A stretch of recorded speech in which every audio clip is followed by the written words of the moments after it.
Welcome back to Valheim Mistlands. My name is Nilaus, and we are continuing on our journey further and deeper into the Mistlands. What we're going to do today is doing a magnificent build of a Black Forge Ziggurat. So that's going to be awesome, but before it gets awesome, we need to actually start producing stuff or start getting some of this beautiful marble. And what I've done is I've found a place. This is out here. We found a derelict Drager stronghold. Maybe some gals came by. And, or maybe not, don't know. What I did is I went out and then I found some old sword and then found 2 iron pieces, smelted them here, and then we can make the, whatever the hell that's called. I can't remember what it's called. It's a stone cutter, yeah. But if we have it, then what we can do is we can then start just simply deconstructing all of this, which is what we're going to do. We're going to just simply deconstruct it and then watch the whole damn thing fall down and collapse next to us. We will need to do some chopping as well. And I guess we actually need some more stamina for this. But you can already see that it's starting to collapse here. This is the easiest way to get a lot of stuff. Alright, you know what? I'm just going to do that. I'm going to... Oh, can't consume that right now. Really? I can't consume that at the same time. So we will be taking all of this out. And you can also do this with the Drager outposts that are not occupied. Oh, they must be close to a working station. So we just need to get a little bit closer here. And then you can just make it an abandoned one by just evicting the Dragers here. We need to make sure that we get everything that supports the upper levels out. And I think we're almost there. And then we just need to do some chopping on the wooden parts. There. If we chop down this part, then it should also work as well. And there. Come on. Get that. And chop here. Chop this one, and once we have chopped all of this down, then we just wait for all of this to collapse in front of our eyes, and then we have a absolutely insane amount of stone or black marble, and that black marble is what we're going to use for our builds moving forward. You can already see it is starting to collapse. Funny enough, it's not collapsing as fast as you would expect, but that's just how this game works, that it takes a bit of time to sort of collapse, which is nice because if it collapses while you're working on this. I've noticed that I have forgotten to do the usual YouTube spiel of, hey, like, share, and subscribe, so make sure to do that. And then while we're at it, also mention that I do have a Patreon, so if you want to support the channel and the work I do, so that it can stay sort of free of stupid ad integrations, then I really very much appreciate it. So what we need to do now is just gather all the stuff and bring it back home, maybe in more than a few tries, and then we're just ready to start working back home. The first thing we need to do is gather all of the resources, all the black marble. As you can see here, I have racked up a lot of black marble. This comes from more locations. I also have 5 of the black cores. That means we've been clearing out a little more than one of those, the mines that we showed in the previous episode. So if you didn't get that, check that out as well for how to deal with a black mine. With the black marble we have here, we have new build pieces, these plinth corner and these, these weird pieces. So of course we're going to build that, and we have our city block size, which is 10 by 10 blocks, or 10 by 10, I don't know what it's called. It's probably 20 by 20 meters, to be honest. And we want to make that sort of that outline going all the way up as far as possible. And then we want sort of in the middle to have a location here where we can actually build our Black Forge, because we want the Black Forge in the middle and we want it to be very symmetrical, 4-way symmetrical thing, because it is, well, a square. So that fits quite neatly. We're just checking that everything is blue. We want everything to be blue as much as possible. So from here we kind of make this symmetrical build. Try to just get those. We can carry 450 every time, so we'll build these here, and we'll build staircases up on all 4 sides, which will help us get all the way, get a nice symmetrical build in the middle. The most difficult part, and the one that requires the most effort, is definitely building the spikes or the top of it. So that's going to be what we want. So here we have built exactly the same in all locations. What we're going to do now is we are going to build a single one of these spikes or corners and get that as far up as possible so that we can see what it looks like, and then we'll just sort of build 3 more of those once that's done. Here it's very important that I try to keep everything as blue as possible during this build so that it can build all the way up to the top. And down here we have these big blocks. They are slightly more cost effective, but they are still like really expensive. Now, what I don't like about this particular build is that I want to keep the middle square 4x4 tiles, and therefore it's going to be sort of have to do some little fidgeting back and forth.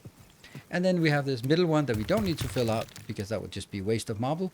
But not even that, it would be much easier to just use it and raise the terrain so that it would make all the intersections blue as well. And then we can build taller with more steadiness. You can see they will remain blue as long as they sort of touch the ground here. That's a good little trick to do if you want to build taller, then try to drag the earth up as far as possible as well. And we are now building sort of one more level, and you can see that we are sort of leaning in over the square as much as possible, and we're trying to get a little bit higher. And in order to get all of it, if we can get a little bit higher, then unfortunately it starts coming out on the sides, which is not really the intention. But it's basically sort of a compromise because it has to sort of fit into the corner location before we can do it. That's kind of the space that we have available. So we can build another level, and I think this one will actually be close enough that it actually counts as being blue. And even if it is, no, it's actually green here. We could probably manipulate it so that it would remain blue, but it's not really necessary, as we'll see a bit later on. So as we move up, we can see that we now start leaning in, and then we take this reverse plinth here, and then it really starts leaning in over the middle. We're doing this for several reasons. We want to make sure that there's something to build in here, and it also needs to, the black force we need to put in the middle has to be underneath a roof. So we need to make sure that we have a roof, and stone counts as roof. So this part that we're building here will be 1/4 of the roof underneath here. And then we'll make this spike up here, and then we'll have a little platform here in the middle. What we'll be seeing here is one of those spikes, and we'll be making 4 more of those. Here we're just standing at the middle, at the very end, just trying to sort of build up towards the middle part here. And that will just give us the whole build here. It's pretty quick to build once you sort of get the hang of it. And we can just start building this part. And we built the last bit up here, and now we have 4 spikes, and we have a nice little area in the middle that we can use for, well, whatever we feel like we want to use it for. And it starts having this very nice sphere shape that we need for our ziggurat. So this area in the middle here will be used for, we'll have a giant bonfire. Bonfires don't get extinguished in the rain, so we can easily put that right here in the middle. Then we want to make some kind of decoration, and I've been looking a bit at what different kind of decoration was available. I tried some metal grids. I didn't really like it, and then we sort of found out that actually trophies are an option as well that we can use for various things here. And now this little pole here isn't really necessary. We can just place this item stand on the ground, and it's just going to be just fine as well. And we have the 4th item stand, and what we're going to make here is actually we're going to make bat wings, or the seeker wings, seeker trophy. This is going to be looking really nice, I think, to have at this location, because oops, yep, okay, now let's fire it. It is, and this will look really nice on the build because it both sort of goes up towards the spikes, and it has sort of a bit of an organic feel to it, and that's going to be it. So what we need to do in the middle is now start making our forge. You can see we get the rested sign, which indicates that right in the middle we are actually covered. But as soon as we step out, and it doesn't work. We built the upgrade, and now we built these lanterns. These lanterns are stupidly expensive because they need 1 chain each. But hey, if you can't use it for this nice location, I don't know where. We'll be using the blue jute so for decoration, and some black metal boxes here for storage. These are just sort of panels we put everywhere.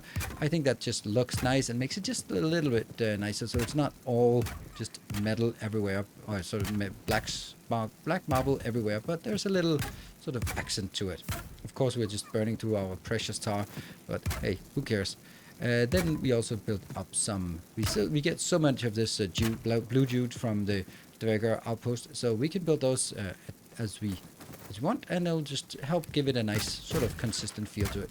Then we just make a little ring around this, and as you can see here right at the end, it's now completed, and we can start taking a look at what the forge actually offers for us. And so with the build completed, we want to just take a look and enjoy the look and feel of it coming in here. And because we have built this and it's stone, then it is actually rested here. We are sheltered right here, and that means this is actually working. And then there are a lot of things here. Primarily what we can make is the obelisk. Luckily I have already made it, so that will completely and utterly replace our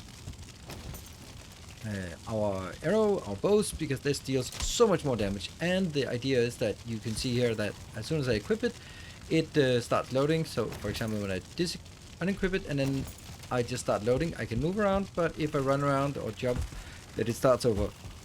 Once it then gets the time to actually fill up, then as soon as I click, it shoots.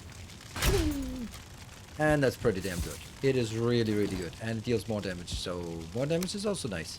I'm missing a crafting station. Never mind. Aside from this, we have a lot of other cool things that we can make, and most of those are actually also requiring the iter here. So those are not really there, but if you just build the black bolt, you can also make the crom and the carapace spear. So we also have a lot of things that we want to do, but this one, together with fire resist potion, will make Gyals pretty much trivial. This deals so much damage to them, and it's unbelievable. Just fire and shoot. Plus, of course, if we have our spin to win, then we no longer have to fear Gyals at all, or even the ticks. But I hope that you enjoy this build here. What we're going to do in the next episode is start using some of the new equipment to go out and build some more things, and then unlocking the iter and all of the iter refinery things, and then get some new weapon.